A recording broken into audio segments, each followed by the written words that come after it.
आज मैं एक बेहद महत्वपूर्ण विषय पर विशेषकर देश की माताओं, बहनों और बेटियों से बात करने के लिए आया हूं। आज भारत का हर नागरिक देख रहा है कि कैसे भारत की नारी शक्ति की उड़ान को रोक दिया गया, उनके सपनों को बेरहमी से कुचल दिया गया। हमारे भरसक प्रयास के बावजूद हम सफल नहीं हो पाए। नारी शक्ति वंदन अधिनियम में संशोधन नहीं हो पाया और मैं इसके लिए सभी माताओं, बहनों, उनसे मैं क्षमा प्रार्थी हूं। साथियों, हमारे लिए देश हित सर्वोपरि है, लेकिन जब कुछ लोगों के लिए दल हित सब कुछ हो जाता है, दल हित देश हित से बड़ा हो जाता है, तो नारी शक्ति को, देश हित को इसका खामियाजा उठाना पड़ता है। इस बार भी यही हुआ है। कांग्रेस, डीएमके, टीएमसी और समाजवादी पार्टी जैसे दलों की स्वार्थी राजनीति का नुकसान देश की नारी शक्ति को उठाना पड़ा है। साथियों, कल देश की करोड़ों महिलाओं की नजर संसद पर थी। देश की नारी शक्ति देख रही थी। मुझे भी ये देखकर बहुत दुख हुआ कि जब ये नारी हित का प्रस्ताव गिरा तो कांग्रेस, डीएमके, टीएमसी, सपा जैसी परिवारवादी पार्टियां खुशी से तालियां बजा रही थी। महिलाओं से उनके अधिकार छीनकर ये लोग मेजें थपथपा रहे थे। उन्होंने जो किया वो केवल टेबल पर थाप नहीं थी, वो नारी के स्वाभिमान पर, उसके आत्मसम्मान पर चोट थी। और नारी सब भूल जाती है, अपना अपमान कभी नहीं भूलती। इसलिए संसद में कांग्रेस और उसके सहयोगियों के उन सबके व्यवहार की कसक हर नारी के मन में हमेशा रहेगी। देश की नारी जब भी अपने क्षेत्र में इन नेताओं को देखेगी तो वो याद करेगी कि इन्हीं लोगों ने संसद में महिला आरक्षण को रोकने का जश्न मनाया था, खुशियां मनाई थी। कल संसद में नारी शक्ति वंदन संशोधन का जिन दलों ने विरोध किया है, उनसे मैं दो टूक कहूंगा। ये लोग नारी शक्ति को फॉर ग्रांटेड ले रहे हैं। वो ये भूल रहे हैं कि 21वीं सदी की नारी देश की हर घटना पर नजर रख रही है। वो उनकी मंशा भांप रही है और सच्चाई भी भली भांति जान चुकी है। इसलिए महिला आरक्षण विरोध करके जो पाप विपक्ष ने किया है, इसकी उन्हें सजा जरूर मिलेगी। इन दलों ने संविधान निर्माताओं की भावनाओं का भी अपमान किया है और जनता द्वारा इसकी सजा से भी वो बच नहीं पाएंगे।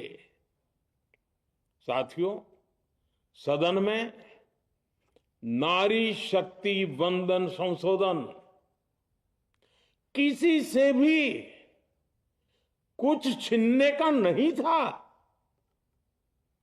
नारी शक्ति वंदन संशोधन हर किसी को कुछ न कुछ देने का था, देने के लिए संशोधन का था। ये 40 साल से लटके हुए नारी के हक को 2029 के अगले लोकसभा चुनाव से उसका हक देने का संशोधन था। नारी शक्ति वंदन संशोधन 21वीं सदी के भारत की नारी को नए अवसर देने, नई उड़ान देने, उसके सामने से बाधाएं हटाने का महायज्ञ था। देश की 50% यानी आधी आबादी को उसका अधिकार देने का साफ नियत के साथ, ईमानदारी के साथ किया गया एक पवित्र प्रयास था। नारी को भारत की विकास यात्रा में सहयात्री बनाने और सबको जोड़ने का प्रयास था। नारी शक्ति वंदन संशोधन समय की मांग है। नारी शक्ति वंदन संशोधन उत्तर, दक्षिण, पूर्व, पश्चिम सभी राज्यों की, हर राज्य की शक्ति में समान वृद्धि का प्रयास था। ये संसद में सभी राज्यों की आवाज को अधिक शक्ति देने का प्रयास था। राज्य छोटा हो, राज्य बड़ा हो, राज्य की आबादी कम हो या राज्य की आबादी ज्यादा हो, सबकी समान अनुपात में शक्ति बढ़ाने की कोशिश थी। लेकिन इस ईमानदार प्रयास की कांग्रेस और उसके सहयोगियों ने सदन में पूरे देश के सामने भ्रूण हत्या कर दी है। भ्रूण हत्या कर दी है। ये Congress, TMC, Samajwadi party, DMK जैसे दल इस भ्रूण हत्या के गुनहगार हैं। ये देश के संविधान के अपराधी हैं। ये देश की नारी शक्ति के अपराधी हैं। साथियों, कांग्रेस महिला आरक्षण के विषय से ही नफरत करती है। उसने हमेशा से ही महिला आरक्षण को रोकने के लिए षड्यंत्र किए हैं। इस दिशा में पहले जितनी बार भी प्रयास हुए, हर बार कांग्रेस ने इसमें रोड़े अटकाए हैं। इस बार भी कांग्रेस और उसके साथियों ने महिला आरक्षण को रोकने के लिए एक के बाद एक नए झूठ का सहारा लिया। कभी संख्या को लेकर, कभी किसी और तरीके से कांग्रेस और उसके साथियों ने देश को गुमराह करने की कोशिश की। ऐसा करके इन दलों ने भारत की नारी शक्ति के सामने अपना असली चेहरा सामने ला दिया है, अपना मुखौटा उतार दिया है। साथियों, मुझे व्यक्तिगत तौर पर आशा थी कि कांग्रेस अपनी दशकों पुरानी गलती सुधारेगी। कांग्रेस अपने पापों का प्रायश्चित करेगी। लेकिन कांग्रेस ने इतिहास रचने का, महिलाओं के पक्ष में खड़े होने का अवसर खो दिया। कांग्रेस खुद देश के अधिकांश हिस्सों में अपना वजूद खो चुकी है। कांग्रेस परजीवी की तरह क्षेत्रीय दलों की पीठ पर सवार होकर खुद को जिंदा रखे हुए है। लेकिन कांग्रेस ये भी नहीं चाहती कि क्षेत्रीय दलों की ताकत बढ़े। इसलिए कांग्रेस ने इस संशोधन का विरोध करवाकर अनेक क्षेत्रीय दलों के भविष्य को अंधकार में धकेलने का राजनीतिक षड्यंत्र किया है। साथियों, Congress, Samajwadi party, DMK, TMC और दूसरी पार्टियां इतने वर्षों से हर बार वही बहाने, वही कुतर्क गढ़ते आए हैं, बनाते आए हैं। कोई न कोई टेक्निकल पेंच फंसाकर ये महिलाओं के अधिकारों पर डाका डालते रहे हैं। देश राजनीति का ये भद्दा पैटर्न बराबर समझ चुका है और उसके पीछे की वजह भी जान चुका है। भाइयों बहनों, नारी शक्ति वंदन अधिनियम के विरोध की एक बड़ी वजह है इन परिवारवादी पार्टियों का डर। इन्हें डर है अगर महिलाएं सशक्त हो गई तो इन परिवारवादी पार्टियों का नेतृत्व खतरे में पड़ जाएगा। ये कभी नहीं चाहेंगे कि उनके परिवार के बाहर की महिलाएं आगे बढ़े। आज पंचायतों में, लोकल बॉडीज में जिन हजारों लाखों महिलाओं ने अपनी क्षमता को साबित किया है, जब आगे बढ़कर लोकसभा और विधानसभाओं में आना चाहती हैं, देश की सेवा करना चाहती हैं, परिवारवादियों के भीतर उनसे असुरक्षा की भावना बैठी हुई है।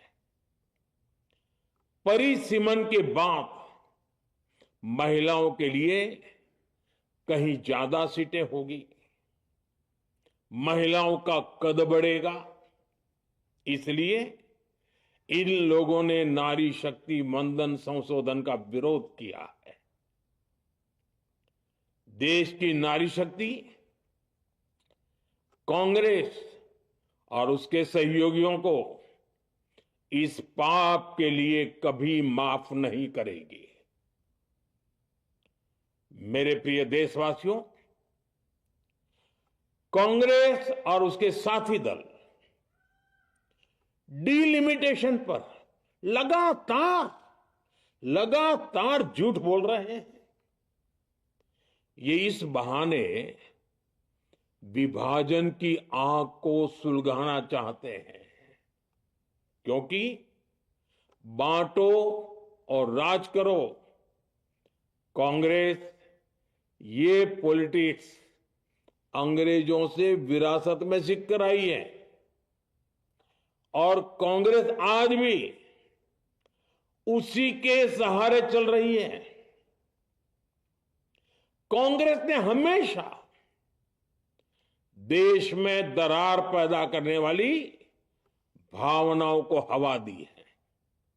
इसलिए यह झूठ फैलाया गया कि डीलिमिटेशन यानी परिसीमन से कुछ राज्यों को नुकसान होगा, जबकि सरकार ने पहले दिन से स्पष्ट किया है कि न किसी राज्य की भागीदारी का अनुपात बदलेगा, न किसी का रिप्रेजेंटेशन कम होगा, बल्कि सभी राज्यों की सीटें समान अनुपात में ही बढ़ेगी। फिर भी कांग्रेस, डीएमके, टीएमसी और समाजवादी पार्टी जैसे दल इसे मानने को तैयार नहीं हुए। साथियों, ये संशोधन बिल सभी दलों और सभी राज्यों के लिए एक मौका था, एक अवसर था। ये बिल पास होता तो तमिलनाडु, बंगाल, यूपी, केरला हर राज्य की सीटें बढ़ती, लेकिन अपनी स्वार्थी राजनीति की वजह से इन दलों ने अपने राज्यों के लोगों को भी धोखा दे दिया। जैसे कि डीएमके के पास मौका था कि वो और ज्यादा तमिल लोगों को सांसद विधायक बना सकती थी, तमिलनाडु की आवाज और मजबूत कर सकती थी, लेकिन उसने वो मौका खो दिया। टीएमसी के पास भी बंगाल के लोगों को आगे बढ़ाने का मौका था, लेकिन टीएमसी ने भी ये मौका गंवा दिया। समाजवादी पार्टी के पास भी मौका था कि वो महिला विरोधी छवि होने के दाग को कुछ कम कर सके, लेकिन सपा भी इसमें चूक गई। समाजवादी पार्टी लोहिया जी को तो पहले ही भूल चुकी है। सपा ने नारी शक्ति वंदन संशोधन का विरोध करके लोहिया जी के सारे सपनों को पैरों तले रौंद दिया है। सपा महिला आरक्षण विरोधी है। ये यूपी की और देश की महिलाएं कभी नहीं भूलेगी। साथियों, महिलाओं के आरक्षण का विरोध करके कांग्रेस ने फिर एक बात सिद्ध कर दी है। कांग्रेस एक एंटी रिफॉर्म पार्टी है। 21वीं सदी के विकसित भारत के लिए जो भी निर्णय, जो भी रिफॉर्म जरूरी है, जो भी निर्णय देश ले रहा है, कांग्रेस उन सब का विरोध करती है, उसे खारिज कर देती है, उस काम के अंदर खलल डालती है। यही कांग्रेस का इतिहास है और यही कांग्रेस की नेगेटिव पॉलिटिक्स है। साथियों, ये वही कांग्रेस है जिसने जनधन, आधार, मोबाइल, स्त्री शक्ति का विरोध किया। कांग्रेस ने डिजिटल पेमेंट्स का विरोध किया। कांग्रेस ने जीएसटी का विरोध किया। कांग्रेस ने सामान्य वर्ग के गरीबों को आरक्षण का विरोध किया। कांग्रेस ने ट्रिपल तलाक के विरुद्ध कानून का विरोध किया। कांग्रेस ने आर्टिकल 370 हटाने का विरोध किया। हमारा संविधान, हमारे कोर्ट जिस यूनिफॉर्म सिविल कोड, समान नागरिक आचार संहिता को, यूसीसी को जरूरी बताते हैं, कांग्रेस उसका भी विरोध करती है। रिफॉर्म का नाम सुनते ही कांग्रेस विरोध की तख्ती लेकर दौड़ पड़ती है। ऐसा कोई भी काम जिससे देश मजबूत होता है, कांग्रेस उसमें बाधाएं खड़ी करने के लिए पूरी शक्ति लगा देती है।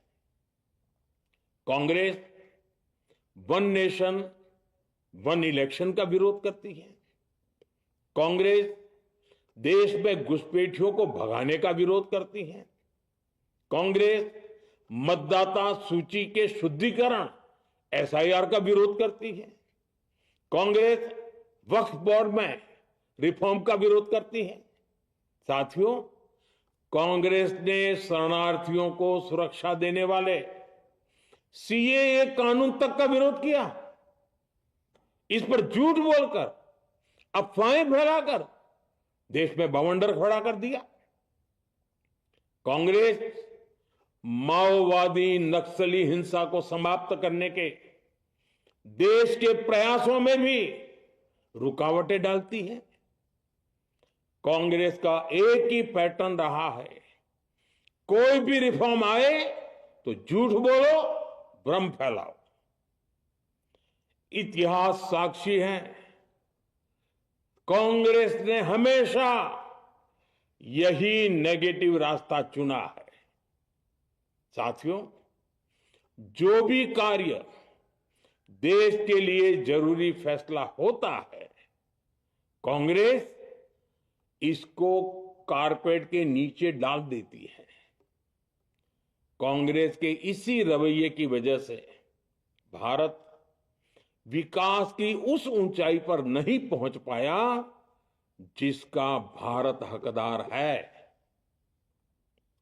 आजादी के समय उस दौर में हमारे साथ और भी कई देश आजाद हुए थे। ज्यादातर देश हमसे बहुत आगे निकल गए और इसकी वजह थी कि कांग्रेस हर रिफॉर्म को रोककर बैठी रही। लटकाना, भटकाना, अटकाना, यही कांग्रेस का सिद्धांत रहा है, यही कांग्रेस का वर्क कल्चर रहा है। कांग्रेस ने पड़ोसी देशों के साथ सीमा विवादों को लटकाया।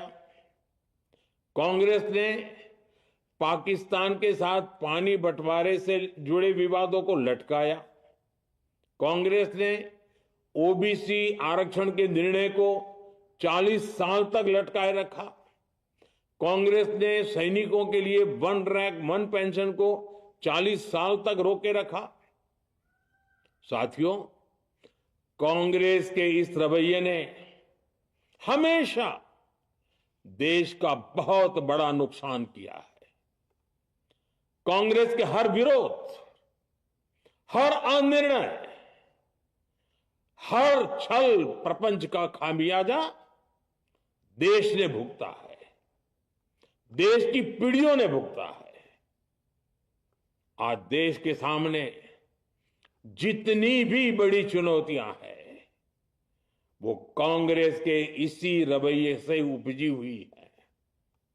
इसलिए ये लड़ाई सिर्फ एक कानून की नहीं है, ये लड़ाई कांग्रेस की उस एंटी रिफॉर्म मानसिकता के साथ है जिसमें सिर्फ नेगेटिविटी है, नकारात्मकता है।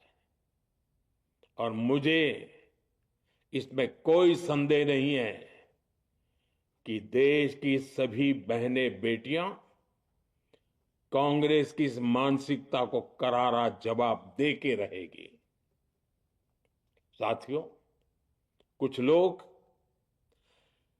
देश की महिलाओं के सपने टूटने को सरकार की नाकामी बता रहे हैं।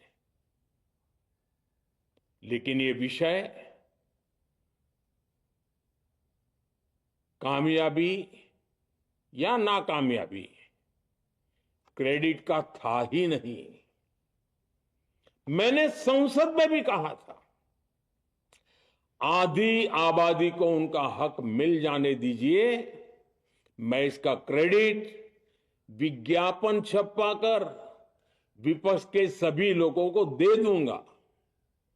लेकिन महिलाओं को दकियानुसी सोच से देखने वाले फिर भी अपने झूठ पर अड़े रहे, कायम रहे। साथियों, नारी शक्ति को भागीदारी दिलाने की लड़ाई दशकों से चल रही है। वर्षों से मैं भी इसके लिए प्रयास करने वालों में से एक हूं। कितनी ही महिलाएं ये विषय मेरे सामने उठाती रही हैं। कितनी ही बहनों ने पत्र के द्वारा मुझे सारी बातें बताई हैं। मेरे देश की माताएं, बहनें, बेटियां, मैं जानता हूं आज आप सब दुखी हैं। मैं भी आपके इस दुख में दुखी हूं।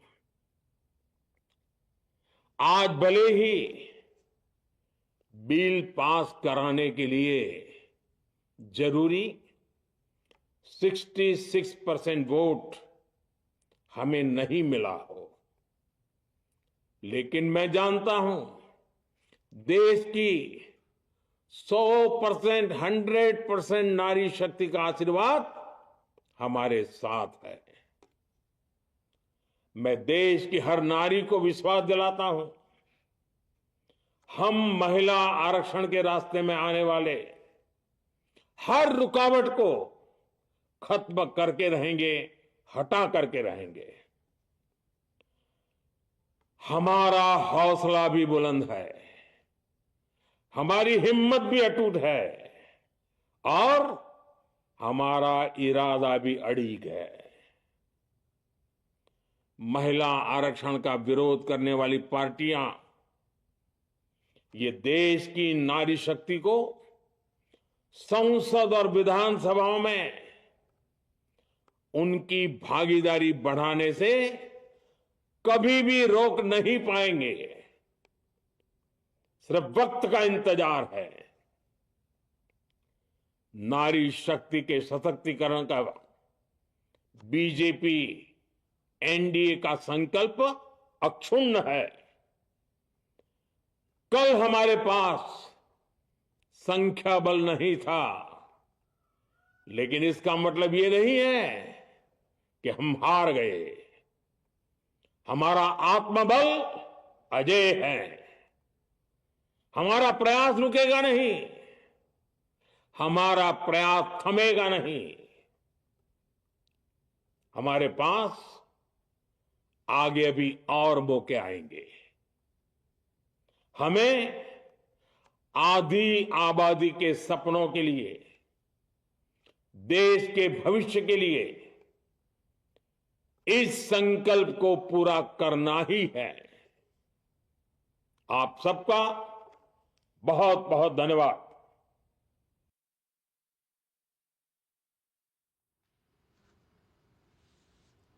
तो आप देख रहे थे प्रधानमंत्री नरेंद्र मोदी का राष्ट्र के नाम संबोधन बहुत ही